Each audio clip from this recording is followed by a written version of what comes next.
In that classy way only he knows how, President Obama threw some highbrow shade at Donald Trump for pulling America out of the historic Paris Climate Pact that almost every country in the world is a part of. He called him out for being on the wrong side of history and for acting directly contrary to America's national interests, not to mention the interests of every person living on the planet. Here's what Obama had to say. I'm going to read you the whole thing.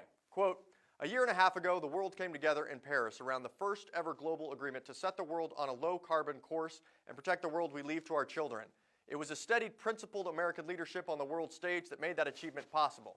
And it was bold American ambition that encouraged dozens of other nations to set their sights higher as well.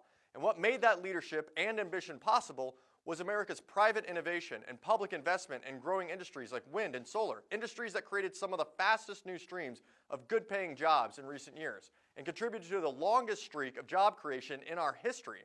Simply put, the private sector already chose a low-carbon future, and for the nations that committed themselves to that future, the Paris Agreement opened the floodgates for businesses, scientists, and engineers to unleash high-tech, low-carbon investment and innovation on an unprecedented scale. The nations that remain in the Paris Agreement will be the nations that reap the benefits in jobs and industries created.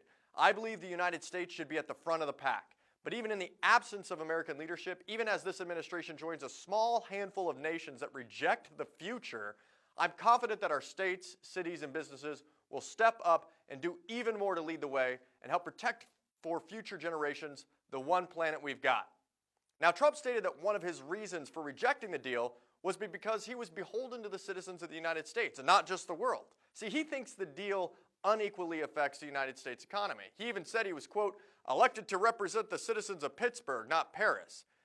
Interesting fact, the mayor of Pittsburgh went to the Paris summit and asked Trump personally to embrace the deal. Here's how that mayor responded to Trump's announcement on Twitter. "As the mayor of Pittsburgh, I can assure you that we will follow the guidelines of the Paris Agreement for our people, our economy, and future." And midterm congressional campaign bellwether John Ossoff in Georgia got in on the action, writing an editorial in The Hill where he said, "I agree with our military, our intelligence community, and peer-reviewed science that climate change is a major threat to our prosperity and our security. And if we walk away from this historic agreement now, history will condemn us." Then he dropped the proverbial mic. You know, there's even a few White House insiders like Ivanka Trump and Jared Kushner and Secretary of State Rex Tillerson pushing Trump to stay in the Paris Climate Pact. I mean, think about that. Your own kids begging you to save the only planet that your grandkids can live on, and Trump's all like, "Nah, no thanks." And you've even got your Secretary of State, who used to run one of the world's largest oil companies, being like, "Hey, maybe we should do something about this very real climate change problem." Trump's like, "Meh, yeah, it's really not good." You know, and Trump's own top general, Defense Secretary Jim Mad Dog Mattis, has acknowledged that climate change is a national security threat because it can be a driver of instability. And climate change, quote, "is impacting stability in areas of the world where our troops are operating today." Did Trump listen to him either? Nope. And here's a guy who worked under Secretary of State for Republican President George W. Bush. He said, quote, "This would be a colossal mistake. It would also devastate our international credibility. We are one of the two largest carbon emitters with China. We are the ones who put this deal together. It's the first step to try and do something about climate change. For President Trump to take us out, it is anti-science.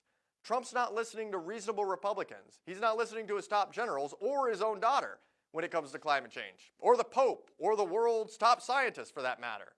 And according to PolitiFact, America now joins the only countries not in the Paris Climate Pact, which are Syria and Nicaragua.